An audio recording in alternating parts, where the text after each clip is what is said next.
Hi hello friends, welcome back to Mysuru Gubbi Pakashale. ನಾವು ಇವತ್ತು ಮಾಡ್ತಿರಕ್ಕಂಥ recipe ಪೂರಿಗೆ ಸಖತ್ತಾದಂತಹ ಒಂದು ಕರಿ ಮಾಡ್ತಾ ಇದ್ದೀವಿ. ಅದು ಏನು ಕರಿ ಅಂತ ಅಂದರೆ ಬೊಂಬಾಯಿ ಚಟ್ನಿ ಅಂತ. ಬಾಂಬೆಯಲ್ಲಿ ಸಖತ್ ಫೇಮಸ್ ಆದಂಥದ್ದು, ಆಲೂಗೆಡ್ಡೆಯಿಂದ ಮಾಡ್ತಕ್ಕಂಥದ್ದು. ಇದು ಹೇಗೆ ಮಾಡೋದು ಅಂತ ನೋಡೋಕ್ಕಿಂತ ಮುಂಚೆ ಯಾರೇ ನಮ್ಮ ಚಾನಲ್ ಸಬ್ಸ್ಕ್ರೈಬ್ ಆಗಿಲ್ಲಲ್ಲ, ಸಬ್ಸ್ಕ್ರೈಬ್ ಆಗಿ, ಲೈಕ್ ಮಾಡಿ, ಶೇರ್ ಮಾಡಿ, ವಿಡಿಯೋನ ಕೊನೆವರೆಗೂ ನೋಡಿ. ಈಗ ಹೇಗೆ ಮಾಡೋದು ಅಂತ ನೋಡ್ತಾ ಹೋಗೋಣ. ಅದಕ್ಕೆ ಏನೇನು ಬೇಕಂತ ನೋಡ್ತಾ ಹೋಗೋಣ. ಫಸ್ಟು ಜೀರಿಗೆ ಮತ್ತು ಸಾಸಿವೆ ಮಿಕ್ಸ್ ಮಾಡಿರೋದು. ಜೀರಿಗೆ ಒಂದು ಸ್ವಲ್ಪ ಜಾಸ್ತಿ ತೊಗೊಳ್ಳಿ, ಸಾಸಿವೆ ಏನು ಬೇಡ. ಕೊತ್ತಂಬರಿ ಸೊಪ್ಪು, ಹಸಿಮೆಣಸಿನ್ಕಾಯಿ ನಿಮ್ಮ ಖಾರಕ್ಕೆ ಎಷ್ಟು ಬೇಕೋ ಅಷ್ಟು ತೊಗೊಳ್ಳಿ. ಇದು ಕಡಲೆ ಹಿಟ್ಟು. ಇದು ಕಡಲೆ ಹಿಟ್ಟು ಮಿಸ್ ಮಾಡೋಂಗೆ ಇಲ್ಲ, ನಿಮ್ಮ ಮೇನ್ ಇಂಗ್ರೀಡಿಯೆಂಟೇ ಕಡಲೆ ಹಿಟ್ಟು. ಇದಕ್ಕೆ ಎಣ್ಣೆ, ಒಗ್ಗರಣೆಗೆ ಕರಿಬೇವು ತೊಳೆದ್ಬಿಟ್ಟು ಇಟ್ಕೊಂಡಿರೋದು, ಈರುಳ್ಳಿ, ಉಪ್ಪು, ಆಲೂಗೆಡ್ಡೆನ ಬೇಯಿಸ್ಬಿಟ್ಟು ಸ್ವಲ್ಪ ಸ್ಮ್ಯಾಶ್ ಮಾಡಿ ಇಟ್ಕೊಂಡಿದ್ದೀನಿ. ಫುಲ್ ಸ್ಮ್ಯಾಶ್ ಮಾಡಿಲ್ಲ, ಸ್ವಲ್ಪ ಸ್ವಲ್ಪ ಸ್ಮ್ಯಾಶ್ ಮಾಡಿ ಇಟ್ಕೊಂಡಿದ್ದೀನಿ ಅಷ್ಟೇ. ಫುಲ್ ಸ್ಮ್ಯಾಶ್ ಮಾಡೋಕೆ ಹೋಗ್ಬೇಡಿ. ಇವಾಗ ಹೇಗೆ ಮಾಡೋದು ಅಂತ ಇವಾಗ ನಾವು ಸ್ಟವ್ ಆನ್ ಮಾಡ್ಕೊಂಡ್ಬಿಟ್ಟು ಅದ್ರ ಮೇಲೆ ಒಂದು ಕಡಾಯಿ ಇಡೋಣ. ನೋಡಿ ಕಡಾಯಿ ಇಟ್ಟಿದ್ದೀವಿ. ಇದಕ್ಕೆ ನಾವೇನು ಎಣ್ಣೆ ತೊಗೊಂಡಿದ್ವಲ್ಲ, ಇವು ಎಣ್ಣೆ ಹಾಕ್ಕೊಳ್ಳೋಣ. ನೋಡ್ಕೊಂಡ್ಬಿಟ್ಟು ಹಾಕ್ಕೊಳ್ಳಿ ಎಣ್ಣೆನ, ನಿಮಗೆ ಎಷ್ಟು ಬೇಕೋ ಅಷ್ಟು. ಇದು ಭಾಳ ಚೆನ್ನಾಗಿರುತ್ತೆ. ಪೂರಿ, ದೋಸೆ, ಚಪಾತಿ ಎಲ್ಲದಕ್ಕೂ ಬೇಗ ಆಗೋಗುತ್ತೆ. ಬೆಳಿಗ್ಗೆ ನಾವು ಲೇಟಾಗಿ ಎದ್ದಿದ್ದೀವಿ, ಏನು ನಾವು ಪೂರಿ ಮಾಡೋಕೆ ಇಟ್ಟಿದ್ದೀನಿ ಇವತ್ತು. ಸಾಗುಗೆ ನಾನು ಕಡಲೆ ಕಾಳನ್ನೇನು ಹಾಕಿಲ್ಲ, ಬಟಾಣಿ ಕಾಳನ್ನೇನು ಹಾಕಿಲ್ಲ. ಏನು ಮಾಡೋದಪ್ಪ ಅಂತ ಯೋಚನೆ ಮಾಡ್ತಾ ಇದ್ರೆ, ತರಕಾರಿ ಹೆಚ್ಕೋಬೇಕು, ಲೇಟ್ ಆಗುತ್ತೆ ಅಂತ ನೀವು ಯೋಚನೆ ಮಾಡ್ತಾ ಇದ್ರೆ ಇದೊಂದು ರೆಸಿಪಿ ಮಾಡಿ. ಇದು ಸಖತ್ತಾಗಿರುತ್ತೆ ಟೇಸ್ಟು. ನೀವು ಒಂದ್ಸರಿ ಇದನ್ನ ಮಾಡಿಕೊಟ್ರಿ ಅಂದರೆ ಯಾವಾಗಲೂ ಇದನ್ನೇ ಮಾಡಿಕೊಡಿ ಪೂರಿ ಜೊತೆಗೆ ನಮಗೆ ಅಂತ ಕೇಳ್ತಾನೆ ಇರ್ತಾರೆ. ಅದಕ್ಕೋಸ್ಕರ ಇದು ಟೇಸ್ಟಿಯಾಗಿರುತ್ತೆ ಭಾಳ. ನಾವೇನು ಜೀರಿಗೆ ಮತ್ತು ಇದು ತೊಗೊಂಡು ಸಾಸಿವೆ ತೊಗೊಂಡಿದ್ವಲ್ಲ, ಈ ಜೀರಿಗೆ ಮತ್ತು ಸಾಸಿವೆ ಹಾಕೊಳ್ಳೋಣ.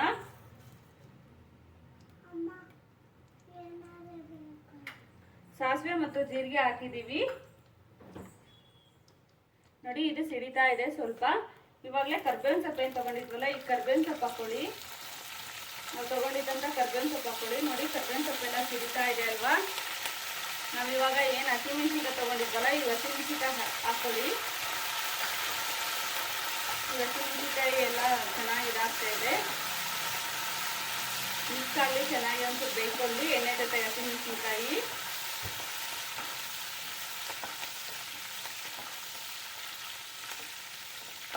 ಭಾಳ ಚೆನ್ನಾಗಿರುತ್ತೆ, ನೀವು ಟ್ರೈ ಮಾಡಿ ನೋಡಿ ಒಂದ್ಸರಿ. ನೀವು ಇದನ್ನ ಒಂದ್ಸರಿ ಟ್ರೈ ಮಾಡಿದರೆ ಯಾರು ಸಾಗು ಕೇಳೋದೇ ಇಲ್ಲ, ಇದನ್ನೇ ಮಾಡಿಕೊಡಿ ಅಂತ ಕೇಳ್ತಾರೆ ಪೂರಿ ಜೊತೆಗೆ. ಈಗ ಹಸಿಮೆಣಸಿನ್ಕಾಯಿ ಎಲ್ಲ ಪಟ್ ಪಟ್ ಅಂತ ಸಿಡಿತಾ ಇದೆ ಎಲ್ಲನ ಚೆನ್ನಾಗೆ. ಇವಾಗ ನಾವೇನು ಈರುಳ್ಳಿ ಹೆಚ್ಚಿಟ್ಕೊಂಡಿದ್ವಲ್ಲ, ಈ ಈರುಳ್ಳಿ ಹಾಕೊಳ್ಳೋಣ. ಈರುಳ್ಳಿ ಒಂದು ಸ್ವಲ್ಪ ಕಲರ್ ಬರೋವರೆಗೂ ಬೇಯಿಸ್ಕೊಳ್ಳೋಣ. ಹೈ ಫ್ಲೇಮಲ್ಲೇ ಇಟ್ಕೊಳ್ಳಿ.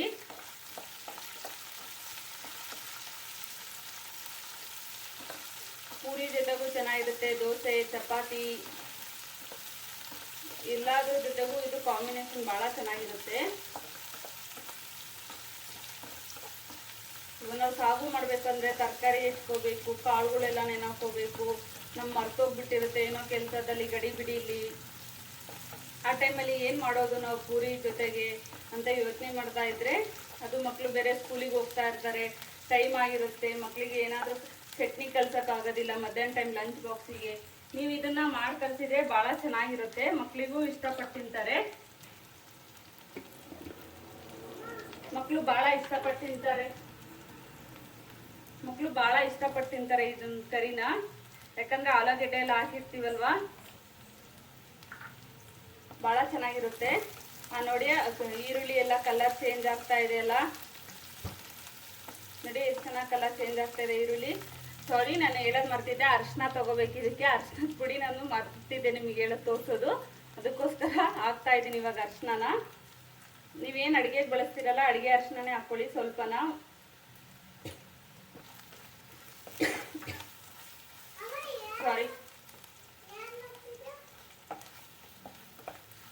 ಸಾರಿ ನಾವಿವಾಗ ಇದು ಬೇಯ್ತಾ ಇದೆ ಚೆನ್ನಾಗಿ. ಈರುಳ್ಳಿ, ಅರಿಶಿನ ಎಲ್ಲನ, ಅರಿಶಿನ ಸ್ಮೆಲ್ಲೆಲ್ಲ ಹೋಗೋವರೆಗೂ ಒಂದು ಸ್ವಲ್ಪ ಲೋ ಫ್ಲೇಮ್ ಇಟ್ಕೊಳ್ಳಿ. ನಾವೇನೀಗ ಕಡಲೆ ಹಿಟ್ಟು ತೊಗೊಂಡಿದ್ವಲ್ಲ, ಈ ಕಡಲೆ ಹಿಟ್ಟಿಗೆ ಸ್ವಲ್ಪ ನೀರು ಮಿಕ್ಸ್ ಮಾಡ್ಕೊಂಡ್ಬಿಟ್ಟು ಕಲಿಸ್ಕೊಳ್ಳೋಣ. ತೆಳ್ಳಗೆ ಮಾಡ್ಕೊಳ್ಳೋಣ, ಗಟ್ಟಿಗೆ ಮಾಡ್ಕೋಬೇಡಿ, ತೆಳ್ಳಗೆ ಮಾಡ್ಕೊಳ್ಳಿ. ಯಾಕಂದರೆ ಅದು ಬೇಯೋದಕ್ಕೆ ಆಗ್ತಾಗ ಮತ್ತೆ ಗಟ್ಟಿ ಆಗ್ಬಿಡುತ್ತೆ. ನಾವು ಇದು ನೀರು ಹಾಕ್ಕೊಂಡು ಚೆನ್ನಾಗಿ ಗಂಟಿಲ್ದಲೇ ಮಿಕ್ಸ್ ಮಾಡ್ಕೋಬೇಕು. ಈ ಕಡಲೆ ಹಿಟ್ಟು ಏನು ತೊಗೊಂಡಿದ್ವಲ್ಲ, ಇದನ್ನ ಗಂಟಿಲ್ದಂಗೆ ಚೆನ್ನಾಗಿ ಮಿಕ್ಸ್ ಮಾಡ್ಕೋಬೇಕು. ಅಲ್ಲಿವರೆಗೂ ಈರುಳ್ಳಿ, ಅರಿಶಿನ ಎಲ್ಲ ಬೇಯ್ಕೊಂಡ್ಲಿ ಚೆನ್ನಾಗಿ ಬೆಂದ್ಕೋಬೇಕದು. ಈರುಳ್ಳಿ ಎಲ್ಲನ ಚೆನ್ನಾಗಿ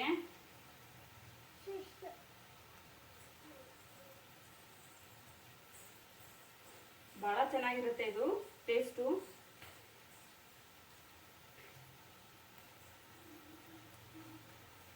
ನೀವೆಲ್ಲಾದ್ರೂ ತಿಂದಿರ್ತೀರಾ, ಆಲ್ಮೋಸ್ಟ್ ಹೋಟೆಲ್ಗಳಲ್ಲೆಲ್ಲ ಮಾಡ್ತಾರೆ ಇದನ್ನ. ಅವಾಗ ಅನ್ಕೊಂಡಿರ್ತೀರ ಇದು ಹೇಗೆ ಮಾಡೋದು ಅಂತನ. ನೋಡಿ ಹೋಟೆಲ್ಗಳಲ್ಲೆಲ್ಲ ಮಾಡ್ತಾರಲ್ಲ ಇದೇ ತರ ಮಾಡ್ತಾರೆ. ನಾನೀಗ ತೋರಿಸ್ತಾ ಇದ್ದೀನಿ ನಿಮಗೆ.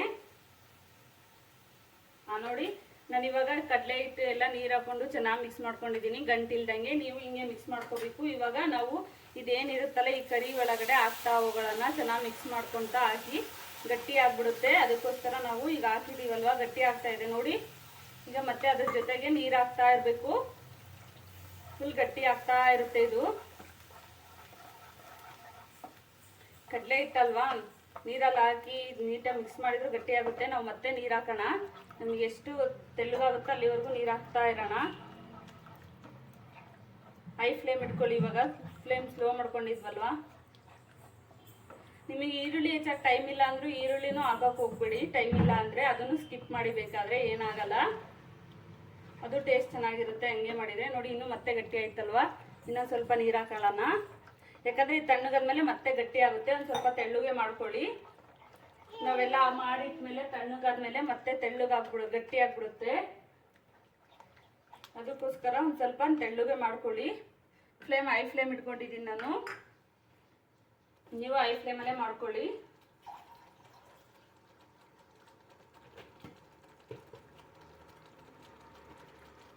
ನಾನು ನೋಡಿ ಗಟ್ಟಿ ಆಗ್ತಾ ಇದೆ.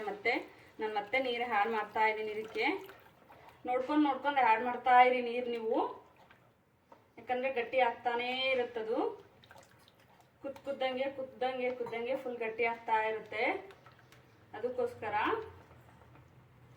ನಾವಿವಾಗ ಏನು ಉಪ್ಪು ತೊಗೊಂಡಿದ್ವಲ್ಲ, ಈ ಉಪ್ಪು ಹಾಕೊಳ್ಳೋಣ ಇದಕ್ಕೆ. ನಿಮಗೆ ರುಚಿಗೆ ಎಷ್ಟು ಬೇಕೋ ಅಷ್ಟು ಉಪ್ಪು ಹಾಕ್ಕೊಳ್ಳಿ.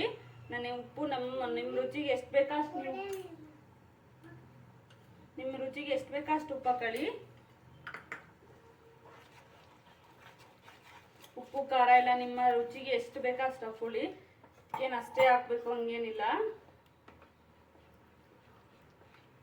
ನಿಮ್ಮ ಮನೇಲಿ ಒಂದು ಸ್ವಲ್ಪ ಉಪ್ಪು ಖಾರ ಜಾಸ್ತಿ ತಿನ್ನೋದಾದ್ರೆ ಒಂದು ಸ್ವಲ್ಪ ಜಾಸ್ತಿ ಹಾಕೊಳ್ಳಿ. ಕಡಿಮೆ ತಿನ್ನೋರಾದ್ರೆ ಕಡಿಮೆ ಹಾಕೊಳ್ಳಿ. ಒಂದು ಮೀಡಿಯಮ್ ತಿನ್ನೋದಾದ್ರೆ ಮೀಡಿಯಮ್ ಆಗಿ ಹಾಕೊಳ್ಳಿ. ಇಲ್ಲ ನಾವು ಒಂದು ಸ್ವಲ್ಪ ಖಾರ ಜಾಸ್ತಿ ತಿಂತೀವಿ ಅನ್ನೋದಾದ್ರೆ ಒಂದು ಸ್ವಲ್ಪ ಖಾರ ಜಾಸ್ತಿ ಹಾಕೊಳ್ಳಿ. ಹಸಿಮೆಣಸಿನ್ಕಾಯಿನ ಪರವಾಗಿಲ್ಲ.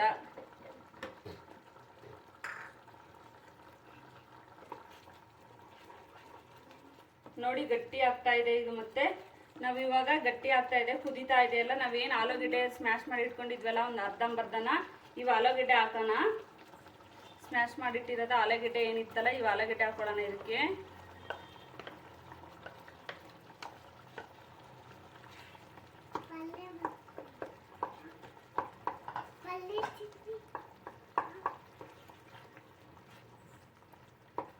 ನೀವು ಇದೊಂದು ಕರಿ ಮಾಡಿದ್ರೆ ಸಾಕು. ಚಟ್ನಿ ಮಾಡಿದ್ರು ಚಟ್ನಿನೂ ಖಾಲಿ ಆಗಲ್ಲ, ಈ ಕರಿನೇ ಖಾಲಿ ಆಗ್ಬಿಡುತ್ತೆ ಎಲ್ಲ ಫುಲ್ಲು. ನೋಡಿ ಎಷ್ಟು ಗಟ್ಟಿ ಆಗ್ತಾ ಇದೆ ಇದು ಫುಲ್ಲು. ನೋಡಿ ಇನ್ನೊಂದು ಸ್ವಲ್ಪ ನೀರು ಹಾಕೊಳ್ಳಿ. ಫುಲ್ ಗಟ್ಟಿ ಆಗ್ತಾ ಇದೆ ಅದು. ಆಲೂಗಡ್ಡೆ ಹಾಕಿದ್ಮೇಲೆ ಇನ್ನು ನಿಮ್ಮ ಕ್ವಾಂಟಿಟಿಗೆ ಎಷ್ಟು ಬೇಕೋ ಅಷ್ಟು ಹಾಕೊಳ್ಳಿ. ಇವಾಗ ಇದು ಚೆನ್ನಾಗಿ ಇದಾಗಲಿ. ಫುಲ್ ಗಟ್ಟಿ ಆಗ್ಬಿಡುತ್ತೆ. ಮತ್ತೆ ನೀರಂಗೆ ಇರಲಿ ಸ್ವಲ್ಪ.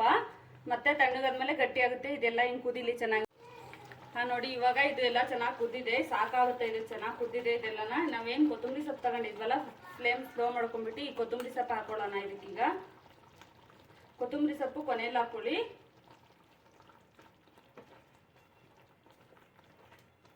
ನೋಡಿ ಸಾಕು ಇಷ್ಟೆಲ್ಲಗಿದ್ರೆ, ಯಾಕಂದ್ರೆ ಆಮೇಲೆ ಮತ್ತೆ ಗಟ್ಟಿ ಆಗ್ಬಿಡುತ್ತೆ ಅದು ತಣ್ಣಗಾದ್ಮೇಲೆ ಸ್ವಲ್ಪ. ಅದಕ್ಕೋಸ್ಕರ ಇಷ್ಟೆಲ್ಲೂ ಇರಲೇಬೇಕು. ಓಕೆ, ಇದನ್ನ ಇವಾಗ ಆಫ್ ಮಾಡ್ಕೊಡೋಣ. ಫ್ಲೇಮ್ ಆಫ್ ಮಾಡ್ಕೊಂಡ್ಬಿಟ್ಟು ಸರ್ವಿಂಗ್ ಬೌಲಿಗೆ ಹಾಕಿ ಒಂದು ಸರ್ವ್ ಮಾಡೋಣ. ಇದು ರೆಡಿ ಆಯ್ತು. ನೋಡಿ ಇವಾಗ ನಾವು ಸರ್ವ್ ಮಾಡಿದೀವಿ. ಆಲೂಗೆಡ್ಡೆದು ಏನು ಮಾಡಿದ್ವಲ್ಲ ಕರಿ, ಅದು ರೆಡಿ ಆಗಿದೆ.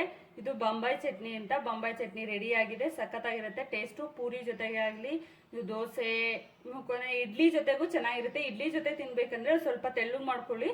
ತೆಳ್ಳು ಮಾಡ್ಕೊಂತೀನಿ. ಇಡ್ಲಿ ಜೊತೆಗೂ ಸಖತ್ ಟೇಸ್ಟಿಯಾಗಿರುತ್ತೆ ಇದು. ಒಂದ್ಸರಿ ಟ್ರೈ ಮಾಡಿ ನೋಡಿ. ಹೇಗಿತ್ತು ಅಂತ ಕಮೆಂಟ್ ಮಾಡಿ ತಿಳಿಸಿ. Thank you for watching my channel.